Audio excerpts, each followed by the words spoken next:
আসসালামু আলাইকুম রহমতুল্লাহ। 3 নং বোর্ডে বিকালের সেশন আমাদের আরো একজন প্রিয় ভাই ভাইবা দিয়ে এসেছেন, তো আমরা ওনার থেকে ওনার মূল্যবান অভিজ্ঞতা শুনব। আসসালামু আলাইকুম রহমতুল্লাহ। আলহামদুলিল্লাহ, আমি আজকে দ্বিতীয় শিফটে 3 নাম্বার 3 বিয়ে ভাইবা দিলাম।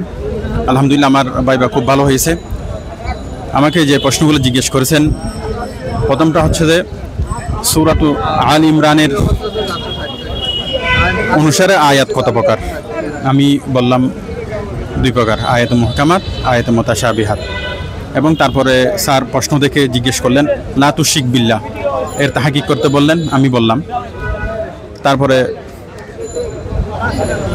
সূরা কত প্রকার সেটা জিজ্ঞেস করলেন, আমি বললাম মাক্কি মাদানী 2 প্রকার।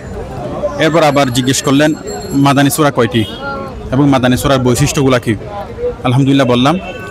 তারপর আরেকটা আরবিতে বাক্য জিজ্ঞেস করেছেন, সেটা হচ্ছে যে কি যা আনি আয়েশাতু, এটা বললেন স্যার, বললেন যে এটা শুদ্ধ কিনা। আমি বললাম স্যার, যদিও এটা আমার একটু কনফিউশন হয়েছিল, কিন্তু আমি পরে এটা শুদ্ধভাবে উত্তর দিয়েছি।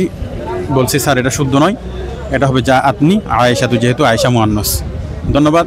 আপনারা যারা ভাইবা দিবেন সহকারী মৌলবীর জন্য, আপনার সবার জন্য শুভকামনা। এবং আমিও ভাইয়ের মাধ্যমে অনেক উপকৃত হয়েছি বিভিন্ন ভিডিও দেখে। আলহামদুলিল্লাহ, আপনারাও আশা রাখছি উপকৃত হবেন। সবাইকে ধন্যবাদ।